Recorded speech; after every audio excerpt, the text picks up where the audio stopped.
The great hall of the Galactic Consular stretched higher than any cathedral on Earth. Columns of pure crystal rose from the polished floor, each one representing a species that had ruled the stars for thousands of years. At the center of this massive chamber sat 47 beings, the representatives of the elder races who had controlled known space since before humans learned to make fire. Ambassador Chen Wei stood alone in the circular platform at the chamber's center. A single human, wearing the simple black uniform of the Terran diplomatic corps, surrounded by beings who considered themselves gods among the stars. Above him, holographic projections showed his face to every corner of the hall. Thousands watched from the galleries. Billions more watched across the galaxy through live feeds. The Valorian Archon rose from his seat. Velkarin stood 3 meters tall, his scaled body covered in ceremonial armor that had been worn by his ancestors for 10,000 years. His 4 eyes focused on the human below, and when he spoke, his voice carried the weight of ages. Human. Ambassador of the species that calls itself Terran, you stand before the Galactic Consular, the governing body that has maintained peace and order in this galaxy for longer than your species has existed. We have watched your kind with growing concern. In merely 3 centuries, you have spread across 200 star systems. You have built weapons of terrible power. You have refused to follow the established protocols of expansion. You have disrupted trade routes that have existed for millennia. You have frightened peaceful species with your aggressive nature. Chen Wei said nothing.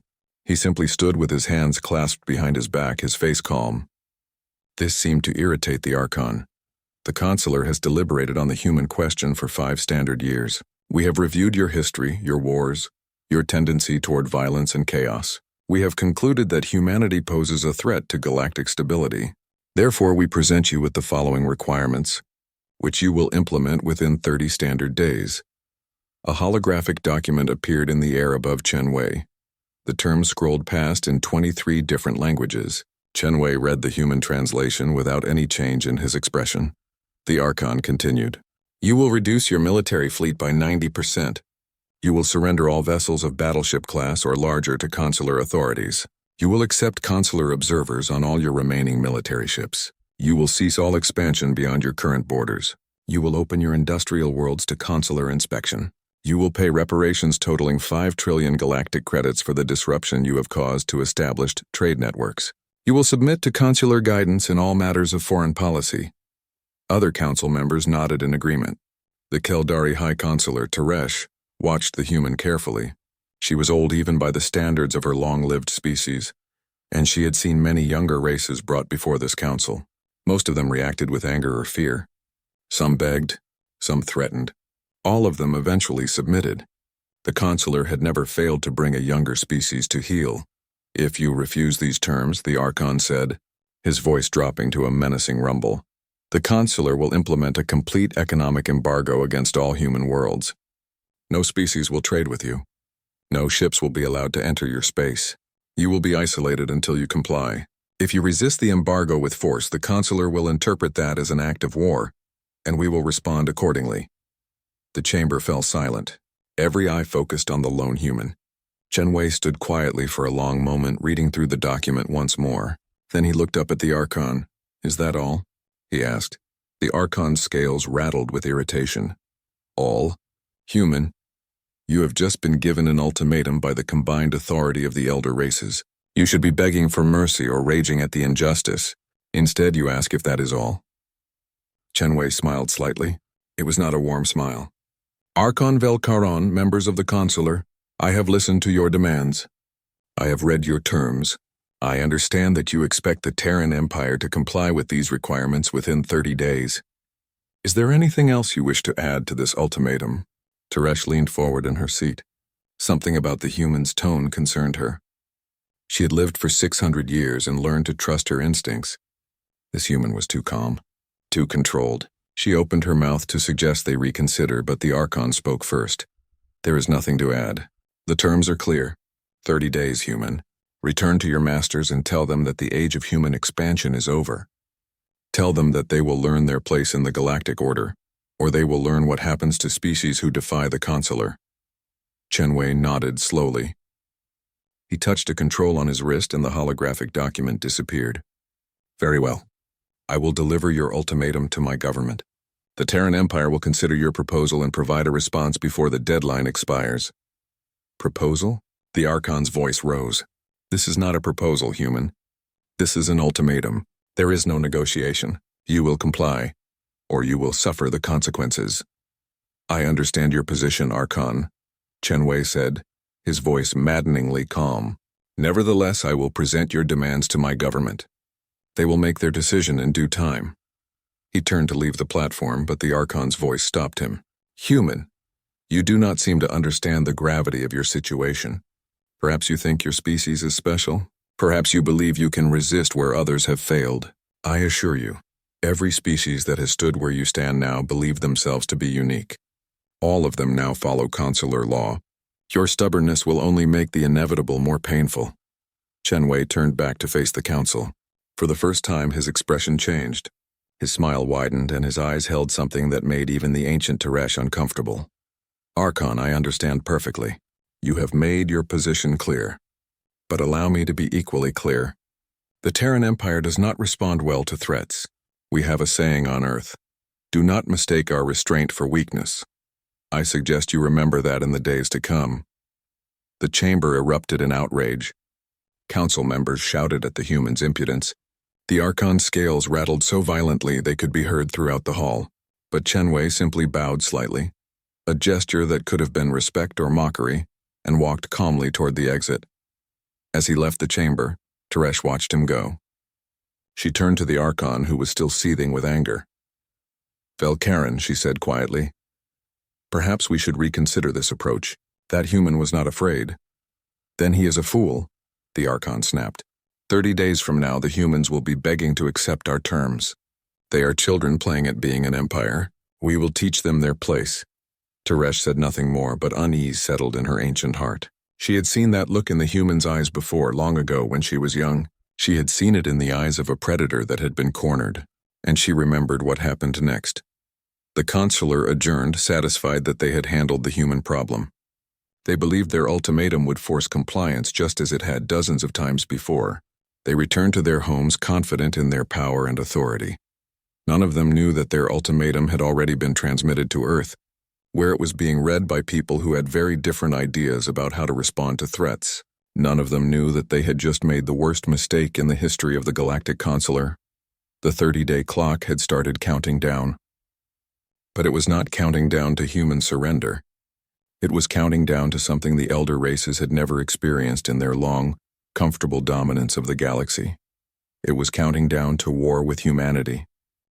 The War Council chamber sat deep beneath the surface of Earth, inside a mountain that had once housed ancient military installations. Now it served as the command center for the Terran Empire's military operations. The room was circular, with a massive holographic display dominating the center. Around it sat the most powerful people in human space. Emperor Marcus Augustine stood at the head of the table. He was a tall man in his 60s with gray hair and sharp eyes that missed nothing. He had led humanity through 20 years of expansion and growth. Now he faced the greatest challenge of his reign. Admiral Okonkwo summarized the situation, he said. Admiral Sarah Okonkwo stood and activated the holographic display. She was a veteran of 3 border wars and humanity's most decorated fleet commander. Her hands moved through the display, bringing up images of the Galactic Consular forces. The Consular believes we have approximately 450 capital ships, she began. Their intelligence is severely outdated. Our actual fleet strength is 1,347 capital ships, plus twice that number in support vessels and light cruisers. They think we have technology roughly equal to theirs. They are wrong about that too. The display shifted to show technical specifications. We have quantum slip drives that are 3 times faster than their standard FTL systems. Our weapons include railguns capable of relativistic speeds, something they stopped researching 5,000 years ago because they decided energy weapons were more civilized. Our point defense networks can track and eliminate 97% of incoming projectiles. Our ships have AI-assisted tactical systems that can process battle data and adjust strategies in microseconds. Another council member, Director James Nakamura of Terran Intelligence, added his report. The Consular has not fought a real war in over 2,000 years. Their military tactics are based on outdated doctrines, They expect set-piece battles where larger fleets win through superior numbers. They have no experience with asymmetric warfare. They have never faced an enemy that thinks like we do. The Emperor listened carefully, his fingers pressed together in thought. What about their political situation? Nakamura smiled. Unstable. The Consular is made up of 47 species, and many of them resent the Valorians' dominance. We have identified at least 12 younger species who are unhappy with consular rule. They comply because they fear the Valorian fleet. If that fleet were to suffer a major defeat, the entire power structure could collapse. Resources? The Emperor asked. The Minister of Industry, Maria Santos, pulled up production reports. We have been preparing for this possibility for 5 years, Your Majesty. Since the Consular first began making hostile statements about human expansion, we have been building up our industrial capacity. Every major colony has shipyards operating at full capacity. We can replace losses faster than they can. We can also sustain our fleet without external trade. The Consular cannot. They rely on a complex network of trade relationships that we can disrupt. The Emperor stood and walked around the holographic display, studying the fleet positions. They expect us to comply. They expect us to be afraid. They think we are like the other species they have dominated. Yes, Your Majesty, Admiral Okonkwo confirmed. They have used this same ultimatum strategy 17 times in the past 1,000 years. It has always worked. The younger species either comply immediately, or they resist briefly before the economic embargo forces them to submit. No one has ever fought back effectively, because no one has ever been prepared, the Emperor said quietly. Admiral, what would happen if we engaged the Valorian home fleet in open combat? Okonkwo did not hesitate. We would win. Not easily, perhaps, but decisively. The Valorians have 600 ships in their home fleet. It is the largest concentration of military power in the galaxy, but it is also slow, predictable, and overconfident. If we could draw them into a trap, we could destroy them. The room fell silent. Everyone understood what the Emperor was considering. The Galactic Consular had ruled for millennia. Their power was considered absolute. To defeat the Valorian home fleet would shake the foundations of galactic civilization. Director Nakamura, the Emperor said, if we were to refuse the ultimatum, how would the Consular respond? The Archon will order the Valorian home fleet to enforce compliance, Nakamura replied. He will choose a target that appears vulnerable, but valuable enough to make an example. Based on our analysis, they will most likely attack the Arcturus system. It is a major colony, but our public records show minimal military presence there. They will expect an easy victory that will terrify the rest of our worlds into submission. The Emperor smiled grimly. And what is actually at Arcturus? The Third Fleet, Admiral Okonkwo said, plus hidden orbital defense platforms, minefields, and support infrastructure. If they attack Arcturus, they will be jumping into the most heavily defended system in human space, disguised to look like a soft target. How long to move all pieces into position? 20 days, Your Majesty. We can have 3 full fleets deployed and ready, with supply lines established and intelligence networks activated. The Consular will never see it coming. The Emperor returned to his seat and looked at each person around the table. Understand what I am about to order. We will not be defending ourselves. We will be going to war with the most powerful political entity in the galaxy. We will be challenging a system that has existed for thousands of years. If we lose, humanity will be enslaved or destroyed. If we win, we will change the galaxy forever. Your Majesty, Admiral Okonkwo said, they gave us no choice. They demanded we disarm and submit. They threatened our people. They believe we will obey because we are young and weak. They need to learn that humanity does not surrender. The Emperor nodded slowly. Very well. Admiral Okonkwo, you will take command of Operation Thunderclap. Begin moving fleets into position immediately. Use complete communication silence. I want the Consular to believe we are still debating whether to comply. Director Nakamura, activate all intelligence assets. I want to know everything about Consular fleet movements, political discussions, and any signs they suspect our true capabilities. Minister Santos, shift all industries to war production. We may need every ship we can build. He paused and looked at each person again. We will send Ambassador Chen back to the Consular before the deadline expires. He will deliver our response. I want that response to be clear and unambiguous. We will not submit. We will not disarm. We will not accept their authority over human affairs. And if they attempt to enforce their ultimatum, we will respond with overwhelming force. What about the other species? Someone asked. The ones who might support us? We cannot rely on them, the Emperor said. Not yet. They will watch what happens and decide where their interests lie. But if we defeat the Valorians, if we prove that the Consular can be challenged, then others may find their courage. For now, humanity stands alone. Director Nakamura spoke up. Your Majesty, there is one other factor to consider. We can use information warfare to undermine the Consular's authority. We have evidence of corruption, manipulation, and abuse going back centuries. If we release this information at the right moment, we can turn public opinion across the galaxy against them. Prepare the information packages, the Emperor ordered, but do not release them yet. We will save that weapon for when it can do the most damage. First, we will show the galaxy that the Consular can be defeated militarily. Then we will show them that the Consular does not deserve to rule. The meeting continued for several more hours as they refined the details of the plan. Fleet movements were plotted. Supply lines were established. Intelligence operations were activated. Every person in that room knew they were planning something that would either save humanity or doom it. Finally, the Emperor dismissed the council. As they filed out, he remained seated, staring at the holographic display. Admiral Okonkwo lingered behind. Your Majesty, may I speak freely? Always, Sarah. The Consular has ruled for millennia. They are not stupid. Why do you think they underestimated us so badly? The Emperor smiled.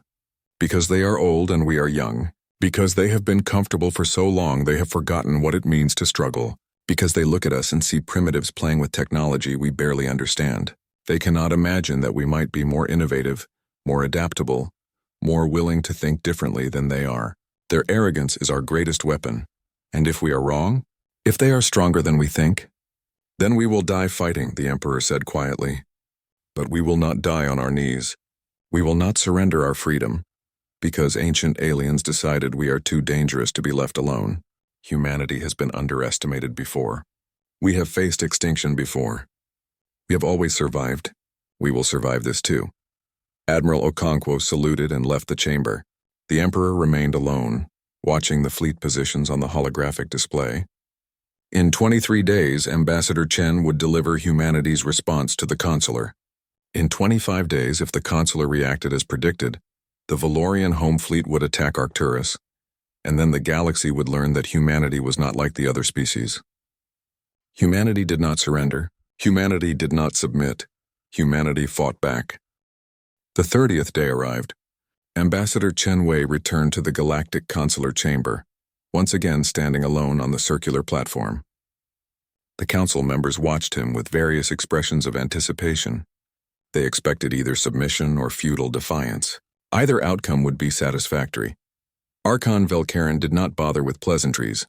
Human, have you brought your government's acceptance of our terms? Chen Wei held up a data chip. I have brought my government's response, Archon.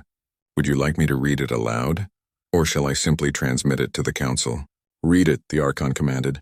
He wanted to hear the human's voice crack with defeat. Chen Wei activated a holographic display and read in a clear, strong voice. To the Galactic Consular, from Emperor Marcus Augustine of the Terran Empire, we have reviewed your ultimatum carefully. We have considered your demands.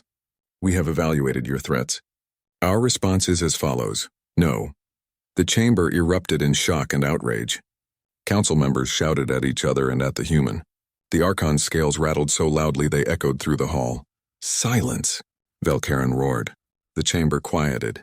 Human, did you just say no? I did, Chen Wei confirmed. The Terran Empire rejects your ultimatum in its entirety.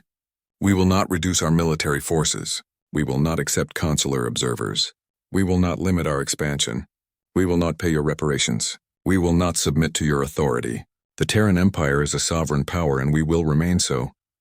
Furthermore, Chen Wei continued, ignoring the outrage around him, we present our own demands. The Galactic Consular will recognize human sovereignty. You will cease all hostile actions against human interests. You will establish diplomatic relations with us as equals, not as masters and servants. These are our terms. The Archon stared at the human in disbelief. Then he began to laugh. It was a deep, rumbling sound that shook the crystal columns. Other council members joined in. They laughed at the audacity of this young species that dared to make demands of them. You are either incredibly brave or incredibly stupid, the Archon said when the laughter subsided. Very well, human. You have made your choice. As of this moment, The Terran Empire is under total economic embargo. No species will trade with you. No ships will enter your space, and if you attempt to resist, we will crush you. I understand, Chen Wei said calmly. May I ask one question before I leave? Ask, the Archon said dismissively. Have you ever actually fought a war, Archon? A real war, not a police action against unarmed civilians. Have you ever faced an enemy that could fight back? The Archon's amusement vanished. The Valorian home fleet has maintained peace in this galaxy for 2,000 years. We have ended rebellions, crushed pirates, and enforced the law across 1,000 systems. Do not mistake our restraint for weakness, human. Chen Wei smiled. Interesting. We have the same saying. I suppose we will see which of us is correct. He bowed slightly and walked out of the chamber. Behind him, the council immediately began discussing their next move. The decision was unanimous. They would make an example of humanity that would terrify every species in the galaxy for the next 1,000 years. High Consular Teresh did not join the discussion. She watched the human leave and felt the same unease she had experienced 30 days earlier. Something was wrong. Something they were missing. Velkaran, she said quietly. Perhaps we should proceed cautiously. Send a small force first. Test their defenses. Cautiously. The Archon turned to her in disbelief. They have refused the Consular's authority. They have insulted us before the entire galaxy. We will not proceed cautiously. We will proceed overwhelmingly. I will take the entire home fleet and destroy one of their major colonies. Then they will learn what happens to species who defy us. Which colony? Someone asked. Arcturus, the Archon decided. Their records show minimal military presence. It is a major population center. Its destruction will break their spirit. Teresh wanted to argue further, but she knew it was pointless. The Archon had made his decision. The Council had approved it. In 3 days, the Valorian home fleet would jump to Arcturus and demonstrate the price of defiance. She could only hope that her unease was unfounded. 3 days later, the Valorian home fleet assembled in deep space. 600 warships, the most powerful military force in the galaxy, prepared for what they expected to be a simple operation. Destroy enough of the colony to terrify the humans, then withdraw and wait for their surrender. Archon Velkaran stood on the bridge of his flagship, the Eternal Glory, a massive vessel that had served as the symbol of consular power for 800 years. Around him, his officers prepared for the jump to Arcturus. All ships report ready, Archon, his second-in-command reported. Excellent, Velkaran said. Initiate jump sequence. Let us teach these humans the cost of arrogance. The fleet activated their FTL drives and disappeared from normal space. For several minutes, they traveled through the strange dimensions between stars. Then they emerged into the Arcturus system. What they found was not what they expected. Arcturus appeared on their sensors as a beautiful blue-green world with 2 moons and extensive orbital infrastructure. The planet itself was home to 20 million humans. The consular's intelligence indicated there would be perhaps a dozen military ships and some basic defense platforms. Instead, the Valorian fleet emerged directly into a kill zone. Hidden stealth mines, planted weeks earlier, activated immediately. They were not traditional explosive devices. Humanity had learned that shrapnel was useless against shielded ships. Instead, these mines were railgun clusters, tiny platforms that fired dense projectiles at relativistic speeds. They could not be seen until they fired, and by then it was too late. The first wave of mines killed 40 Valorian ships before anyone realized they were under attack. Kinetic rounds punched through shields designed to stop energy weapons. Armor plating meant to withstand laser fire shattered like glass when hit by projectiles traveling at significant fractions of light speed. Evasive action. The Archon roared, but it was too late for many ships. As the fleet scattered in confusion, the second trap activated. What had appeared to be asteroids and space debris revealed themselves as defense platforms. Hundreds of them, each armed with railguns and missile batteries, opened fire in perfect coordination. And then the human fleet arrived. Admiral Okonkwo had positioned the third fleet in 3 groups around the system, hidden behind planets and moons, waiting in complete silence. Now they emerged, their quantum slip drives allowing them to appear exactly where they wanted to be. The human ships were smaller than the massive Valorian vessels, but they were faster and more agile. They moved like fighters instead of battleships, striking from unexpected angles, firing and moving before the Valorians could respond effectively. The Valorians tried to form defensive formations, but their doctrine assumed stately battles where larger ships could bring their superior firepower to bear. They had never faced an enemy that refused to fight that way. The human ships swarmed around them, targeting engines and weapon systems, crippling rather than destroying when possible to create obstacles for other Valorian ships. Archon Velkarin watched in growing horror as his mighty fleet was torn apart. His officers shouted reports of ships destroyed, systems failing, formations breaking. Nothing was working as it should. How? He demanded. How are they doing this? An intelligence officer pulled up tactical data. Archon, their weapons are kinetic, not energy-based. Our shields are optimized against energy weapons. Their targeting systems are faster than ours. Their ships are more maneuverable. And they knew exactly where we would emerge. This is an ambush. Send the distress signal, the Archon ordered. Call for reinforcements from the Keldari fleet. Archon, the communications officer said nervously. The humans are jamming all FTL communications. We cannot send any signals beyond this system. The battle raged for 6 hours. The Valorians fought bravely, but they were fighting a war they did not understand against an enemy who had prepared for this exact scenario. Their ancient tactics, their proud traditions, their massive ships, none of it mattered. They were like cavalry charging against machine guns, convinced that their courage and honor would carry them through. By the time it ended, 450 Valorian ships had been destroyed or crippled. Only 90 vessels managed to retreat, their FTL drives barely functional, limping away from the disaster at Arcturus. Archon Velkarin survived, but his flagship was heavily damaged. As his ship jumped away, he stared at the tactical display showing the wreckage of his fleet. The invincible Valorian home fleet, destroyed by humans in a single afternoon. Admiral Okonkwo stood on the bridge of her flagship, the Defiant, and watched the surviving Valorian ships retreat. Around her, her crew cheered and celebrated. They had won the greatest naval victory in human history, but Okonkwo did not celebrate. She knew this was only the beginning. Send a message to all human fleets, she ordered. The consular has been bloodied, but they are not defeated. This will enrage them. They will call in their allies. They will come at us with everything they have. We have won the first battle. Now we must win the war. The message went out across human space. Within hours, every human in the galaxy knew what had happened at Arcturus. The Galactic Consular, the ancient rulers of known space, had been defeated, and across the galaxy in Hundra, the news of the Arcturus disaster reached the consular chamber within hours. The council members gathered in emergency session, their faces showing shock, disbelief, and growing fear. The Valorian home fleet, the enforcement arm of consular authority for 2 millennia, had been shattered. Archon Velkarin appeared via hologram, his image flickering from his damaged flagship. His scales were scorched and one of his arms hung useless at his side.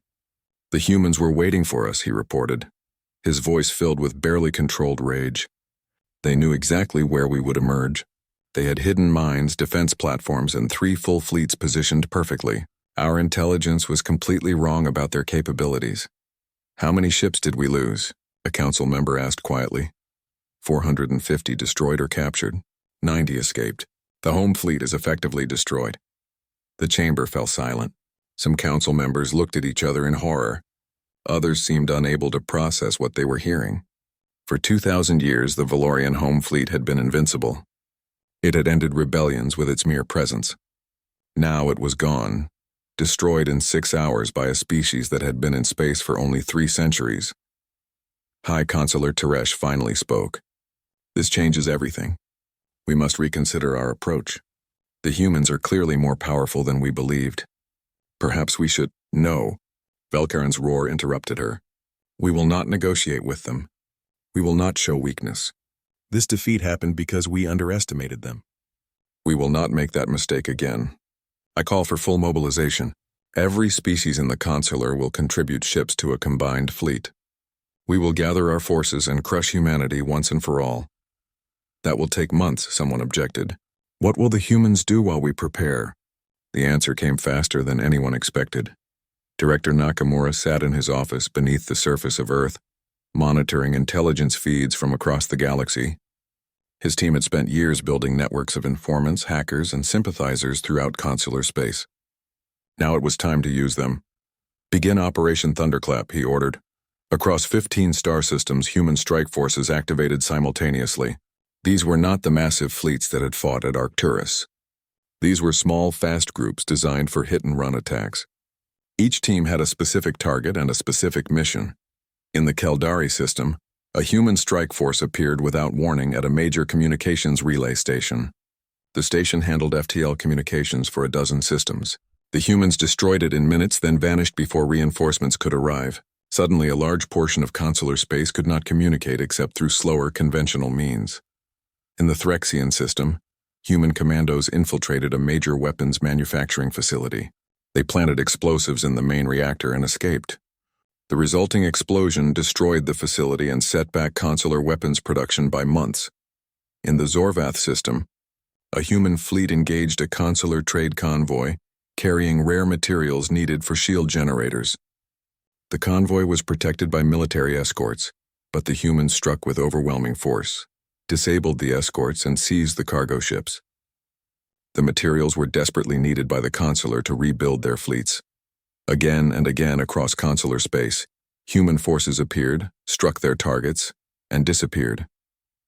They hit communications networks, supply depots, shipyards, fuel stations, and trade routes. Each attack was precisely planned and perfectly executed.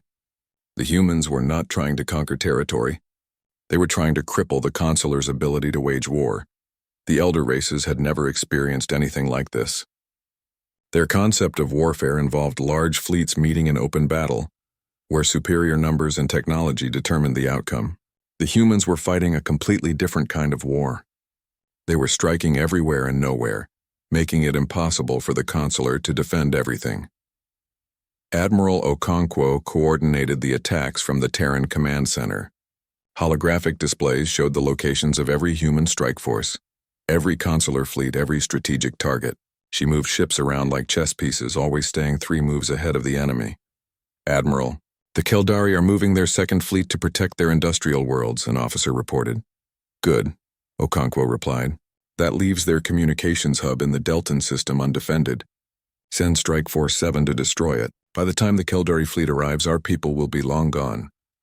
The consular tried to respond, but they were always reacting to yesterday's attacks.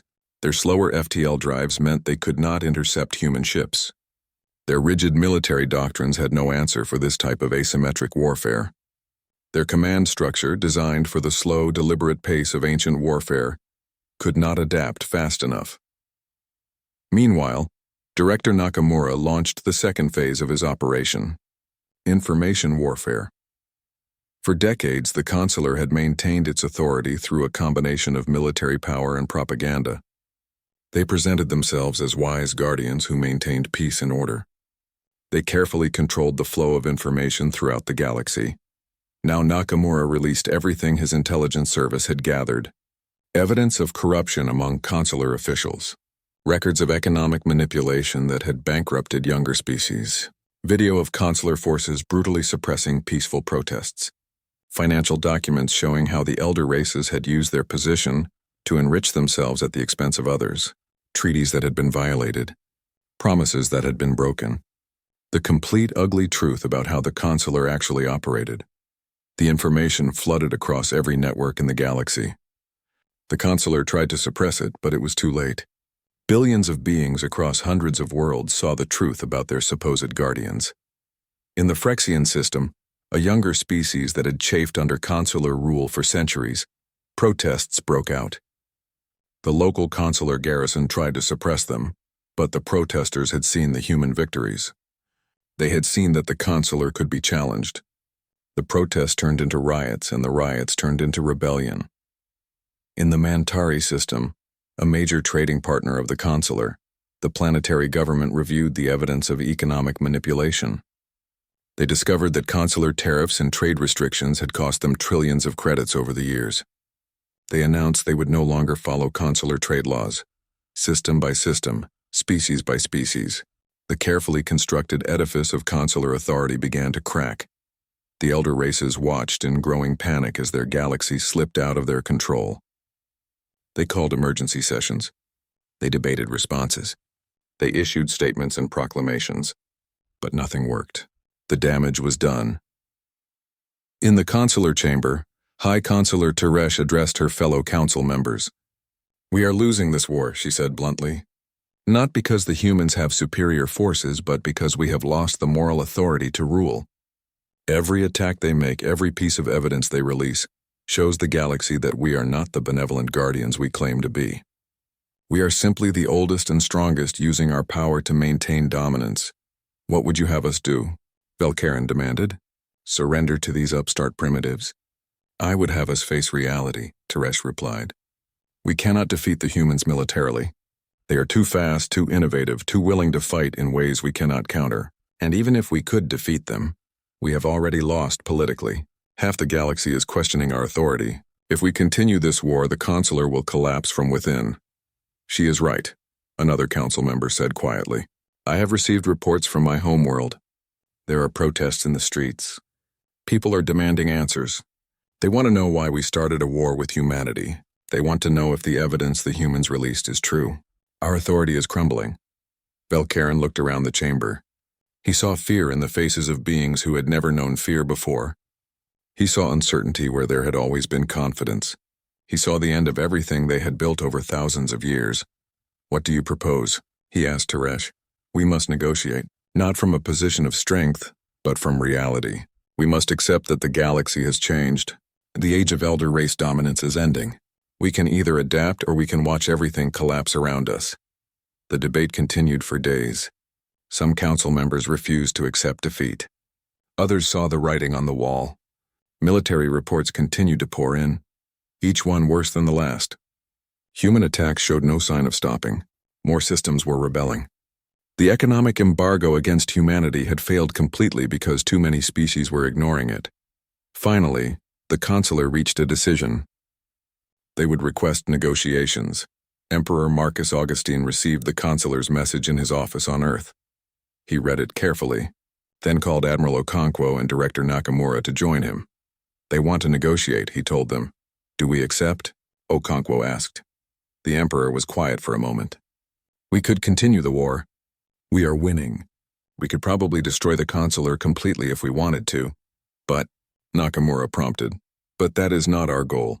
We did not start this war to conquer the galaxy. We started it because they tried to force us to submit." Omega-7 floated in neutral space, exactly between human territory and the consular core worlds. The station had been built centuries ago as a trading post where different species could meet without entering each other's space. Now it served as the site for negotiations that would determine the future of the galaxy. The conference room was circular, with a large table at the center. No seat was elevated above any other. This was intentional. Emperor Marcus Augustine had insisted that the negotiations begin with everyone on equal footing. High Consular Teresh led the delegation from the elder races. She was accompanied by representatives from each of the 47 consular species. Many of them looked uncomfortable. They were not accustomed to negotiating as equals. Archon Velkarin sat at Teresh's right hand. His wounds from Arcturus had healed, but something in him had changed. The arrogance was gone, replaced by a hard bitterness. He had led the greatest fleet in the galaxy into battle and watched it be destroyed. That was not something he could forget. Emperor Augustine entered with Ambassador Chen Wei, Admiral Okonkwo, and a small team of advisors. The humans took their seats across from the consular delegation. For a long moment, everyone simply looked at each other. Teresh spoke first. "Emperor Augustine, on behalf of the Galactic Consular, I welcome you to these negotiations. We are here to discuss terms for ending the current hostilities and establishing a framework for peaceful coexistence." The Emperor nodded. "High Consular Teresh, before we begin, I want to be clear about something. We are not here to discuss peace between the consular and humanity. We are here to discuss the end of the consular itself." The room erupted. Consular delegates shouted in outrage. Several stood as if to leave. But Teresh raised her hand, and gradually the room quieted. "Explain," she said calmly. "The Galactic Consular is a system designed to maintain the dominance of elder races over younger species," the Emperor said. "It uses military force and economic pressure to keep younger species under control. It claims to maintain peace and order, but in reality it maintains inequality and injustice. That system must end." And you would replace it with what? Valkaren demanded. Human dominance? You speak of justice, but you want to become the new rulers of the galaxy. No, the Emperor replied. We want to create a system where no one rules the galaxy. A system where every spacefaring species has an equal voice. A system based on cooperation instead of domination. He activated a holographic display showing a document. This is our proposal. The Galactic Consular will be dissolved. In its place, we will create the Galactic Assembly. Every species that has achieved spaceflight will have representation.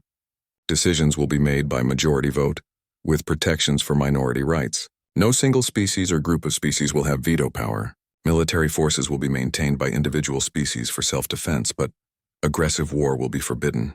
Trade will be open and fair, with no species able to impose economic sanctions on others without assembly approval. Impossible, a Keldari delegate said. Younger species lack the wisdom to govern themselves, much less participate in galactic governance. They will make mistakes that could endanger everyone, like the mistake you made when you threatened humanity. Ambassador Chen asked quietly. How did that work out? The room fell silent. Teresh studied the document carefully. This would strip the elder races of all our traditional authority. We would become simply one voice among many. Yes, the Emperor confirmed, because that is what you should have been all along. Being old does not give you the right to rule. Being first does not give you the right to dominate. You had the opportunity to be wise leaders, to guide younger species toward peace and prosperity. Instead, you became tyrants who used your power to maintain your own positions. We maintained order, Valkaren growled. Without the consular, the galaxy would descend into chaos. Species would war among themselves. Trade would collapse. Billions would die. Perhaps, the Emperor said, or perhaps species would learn to cooperate without being forced to. Perhaps they would build alliances based on mutual benefit instead of fear. We will never know until we try. But I do know this. The current system is built on injustice. And injustice, no matter how old or how stable, is still wrong. You say this because you won the war, another delegate said. You have the military advantage, so you dictate terms. How is that different from what we did? Admiral Okonkwo spoke for the first time. Because we are not demanding submission. We are offering partnership. Look at our proposal. Humanity gets no special privileges in the assembly. We have one vote, just like everyone else. We are not seeking to rule. We are seeking to end rule entirely. The negotiations continued for 2 weeks. The consular delegates argued, debated, and tried to find ways to preserve some of their authority. But the Emperor remained firm. The system had to change completely or there would be no peace. On the 10th day, Teresh requested a private meeting with the Emperor. They met in a small room with only Ambassador Chen present as witness. You know that many of my colleagues will never accept this, she said. They would rather see the galaxy burn than give up their power. I know, the Emperor replied. But what about you, High Consular? What do you believe? Teresh was quiet for a long time. I am 600 years old, Emperor. I have served the Consular for most of that time. I believed we were doing good. I believed we were maintaining peace and protecting civilization. But I have watched what happened over the past months. I have seen the evidence your intelligence services released. I have seen how we treated younger species. And I am forced to admit that we became the very thing we claimed to oppose. We became oppressors. She looked directly at him. Your proposal is just, it is fair. It gives every species the dignity of self-determination. But it is also terrifying. We elder races have ruled for so long that we do not know how to be anything else. You are asking us to let go of everything we have known. I am, the Emperor agreed. But I am also offering you something in return. A chance to be part of something better. A chance to use your wisdom and experience to help build a new system, instead of watching the old one collapse. The galaxy is changing whether you accept it or not. The only question is whether you will be part of that change or be swept away by it. Teresh nodded slowly. I will convince them. It will not be easy, but I will convince enough of them, because the alternative is extinction. And I am not ready to watch my species disappear because we were too proud to adapt. The negotiations resumed.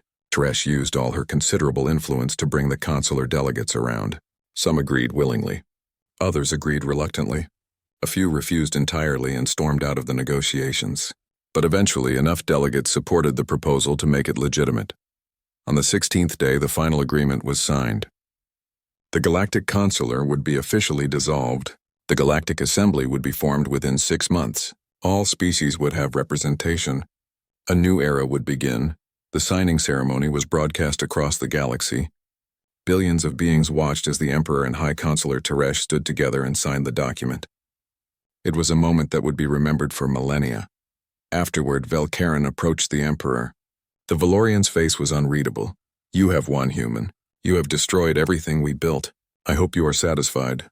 "I am not satisfied, Archon," the Emperor replied. "I am hopeful. There is a difference. We did not destroy what you built. We changed it, and we did not do it alone. High Consular Teresh made this possible. She had the courage to accept change when others wanted to cling to the past." Velkarin snorted.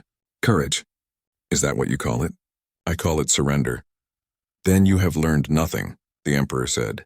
"The Consular fell because it could not adapt, because it valued pride over wisdom. If you continue to see this as surrender rather than evolution, then you will be left behind while the rest of the galaxy moves forward." The Archon glared at him, then turned and walked away without another word. 3 months later, the Galactic Assembly held its first session. Representatives from 143 species gathered in a newly constructed chamber on Nexus Prime. The old consular hall had been torn down. The new assembly hall was designed with no hierarchy, no elevated seats, no symbols of dominance. Ambassador Chen Wei gave the opening address. "For thousands of years, the galaxy has been governed by the strong ruling the weak. Today that changes. Today we begin an experiment in genuine cooperation. We do not know if it will work. We do not know what challenges we will face, but we know that the old way led to injustice and war. Let us see if we can build something better." The speech was simple and direct. No grand rhetoric, no promises of utopia, just an honest acknowledgement of what they were attempting and why it mattered. The assembly got to work. There were arguments and disagreements. Some species tried to manipulate the system. Others struggled to adjust to having an equal voice. But slowly, gradually, it began to function. Trade agreements were negotiated fairly. Disputes were mediated through debate rather than force. Scientific knowledge was shared. Cultural exchanges flourished. The galaxy began to heal from centuries of enforced hierarchy. Thank you for watching and comment for next part.